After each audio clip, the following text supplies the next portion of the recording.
It's that time of the year, December to be exact, and I have a lot of books to catch up on. So if you want to see what I picked up in the last few months, stay tuned.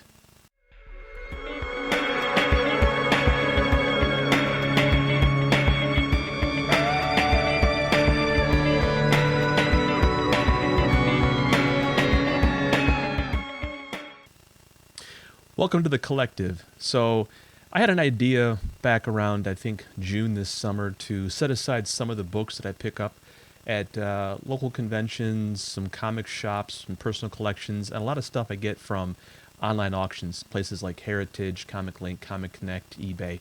Um, I won't go into the comic convention books; those are a little bit different. I'll probably do different videos for those. But what I've been trying to do is set aside my pickups from auction wins and local comic shops and some local collections and such. So I did one of these videos. If you go back in the history, you can see one that I did approximately from my July pickups. This time I'm going to try to marathon through, and I've got months and months of boxes over here. Basically, here's a stack of boxes you can see here. These are basically, like I said, some auction wins. I do have some local collection books that I picked up, LCS books too. But I'm going to do a series of videos where I'll show you guys some of the books that I picked up from wins. And we'll break it down by month. So this month I'm going to cover is going to be roughly September-ish books. So I've been sitting on these boxes for quite some time.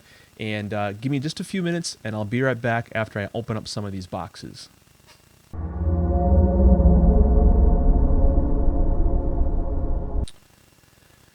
Okay, that took a few minutes.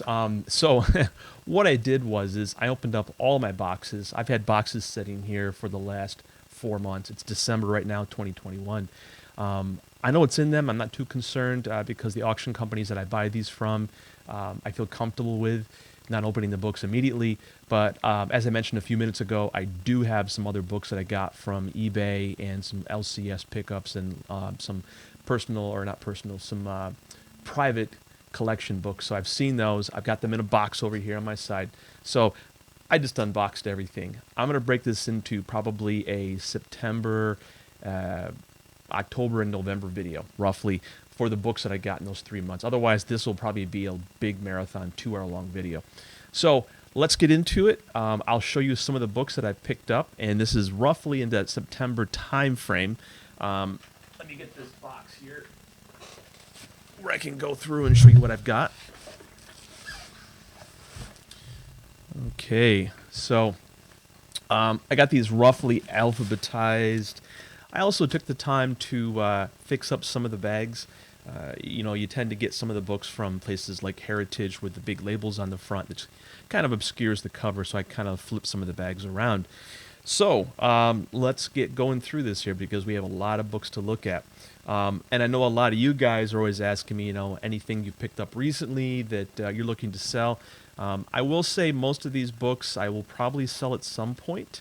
Some of these will be personal collection books, but for the most part, I think I will be selling most of these books. It may take me some time to get them ready for sale, though. So, some cardboard and stuff here in the way. Let's get right to the first book right here. So we have a Amazing Spider-Man 298. Let's get this thing focused here. Actually, let me see if I can just do this. There we go. 298. First Todd McFarlane in the title.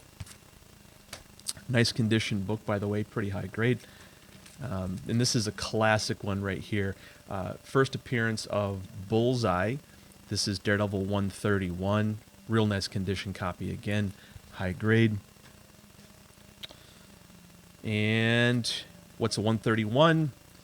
And without a 168. So this is the first appearance of Elektra. Another very nice looking copy. Oh yes, some of my favorites here. So Adventures into Weird Worlds number 18. Yes, number 18. I love how they did these early pre-code horror books. Atlas did with the green monsters. For some reason, a lot of those creatures were green.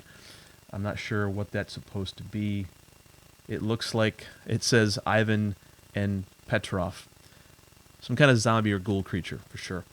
Okay, a relevant issue here. I've been picking up a number of these. So this is the first appearance of Electro, Spider-Man number 9. Pretty high grade, I would say probably about a 7.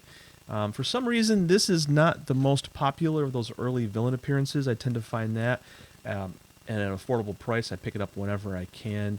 And the perennial classic Fantastic Four number 48. So nice mid to lower grade. I would say probably about a 4 to a 5.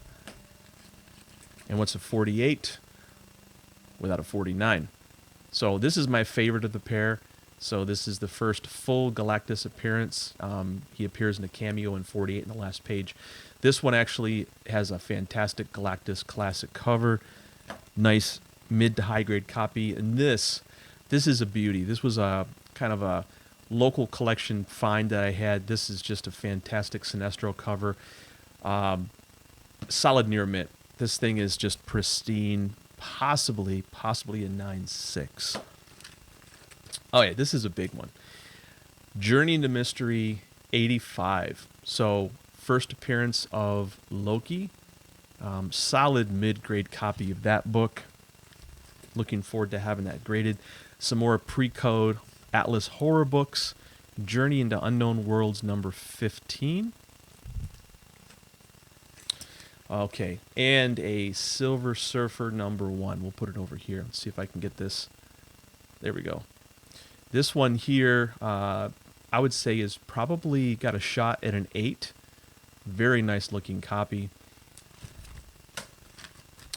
And something I've chased, so there's a story behind this. I've been chasing this book for decades. I rarely see this book in high grade. This one I would say is probably about a 9.0. I happened to spot a copy for sale. I grabbed it back in September, August timeframe. And the story behind that is I have a second copy coming up here in just a moment. Another pre-code horror book. This is an L.B. Cole.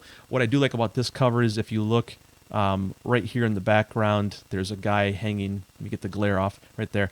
There's a guy hanging from a noose that you don't see when you first look at the book. You're kind of looking at the Headless Horseman guy over here. And that was kind of a nice little touch, but very nice looking L.B. Cole, kind of a mid-grade copy.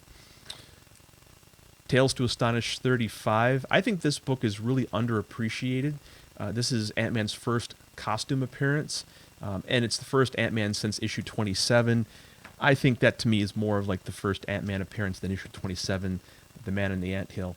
And there's 3 copies of this. These were just LCS pickups that I got back in September, August. So this is Thor 134, mid to higher grade copies of the book. If you don't know what this is the first appearance of this guy right here on the front cover, High Evolutionary. So lots of talk about him appearing in the next Guardians of the Galaxy when they talk more about Rocket Raccoon's origin.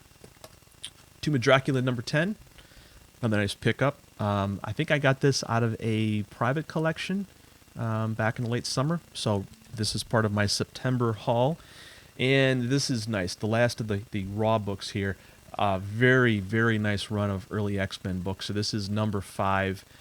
This one, just a nice deep blue cover. I'm gonna guess this book is probably an 8 to an 8.5. Of course, we got a number 6. Well, of course, but it's a number 6, and again, this one is probably an 8 to an 8.5. Number 12, First Juggernaut. Again, this is probably about an 8.0 copy. And number 14, another, 8, maybe an even 8.5 copy.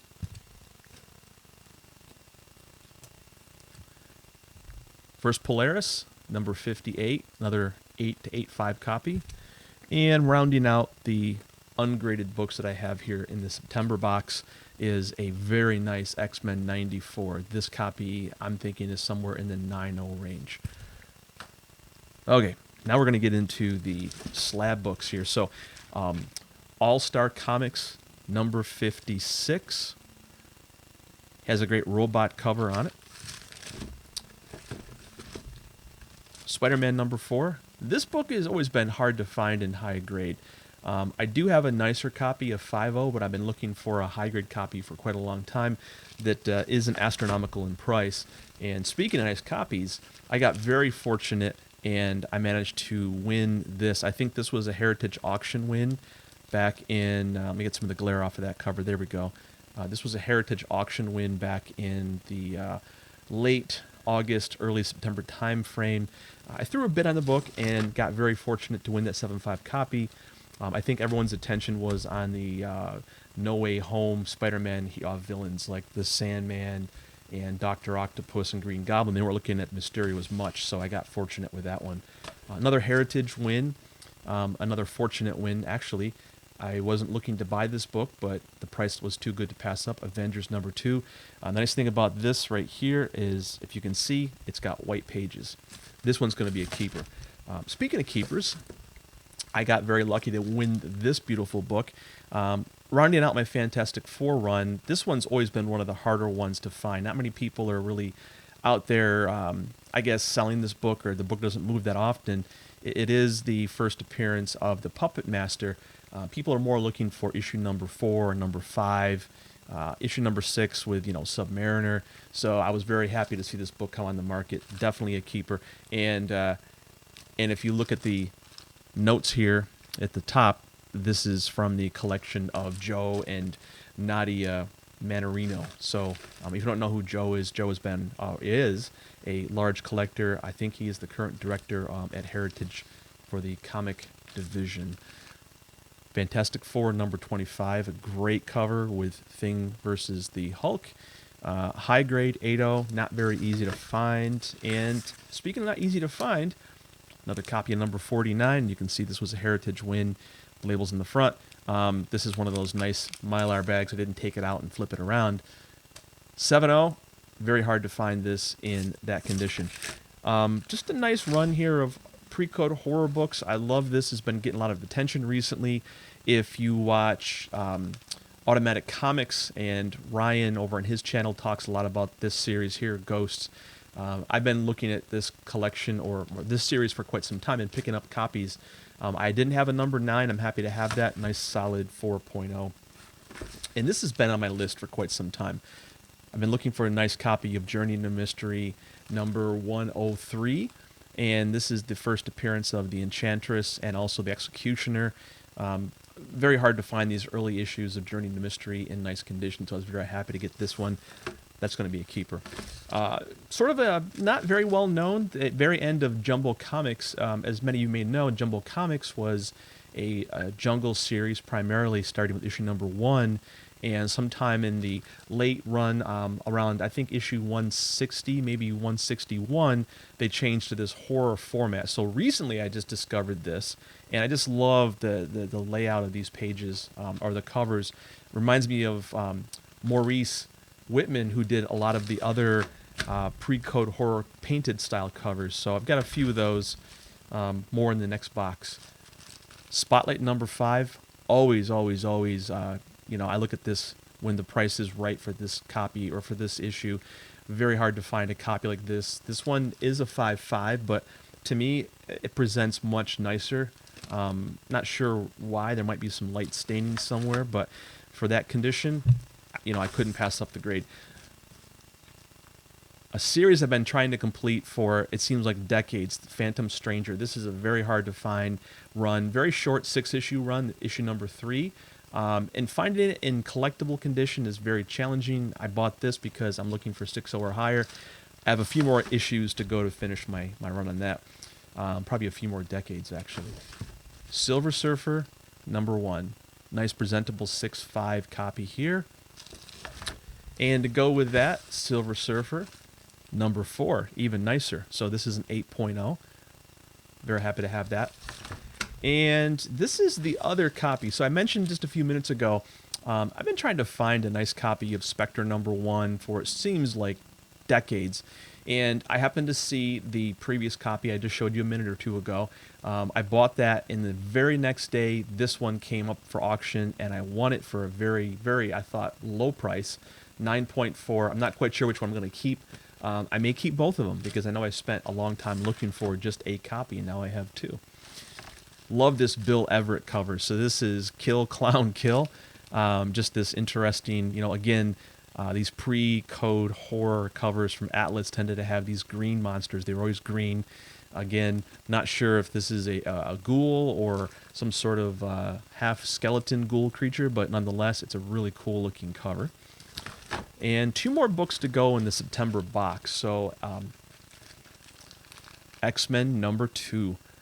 This was a fantastic pickup because, as you can see, 8.0. This one is going to be a keeper for my collection. I've got a few copies of this that are lower grade. I was very happy to get this one, and I did pay quite the premium for that copy. Last book in the September box is X-Men #5. So I have that raw copy. This one is an 8.0. I'm not quite sure if the other copy is going to be an 8.5, maybe.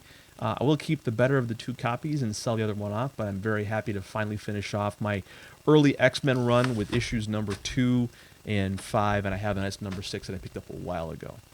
So that's it for the September box. As amazing as it may seem, these are just the books that I picked up at auctions and some LCS and small local collections.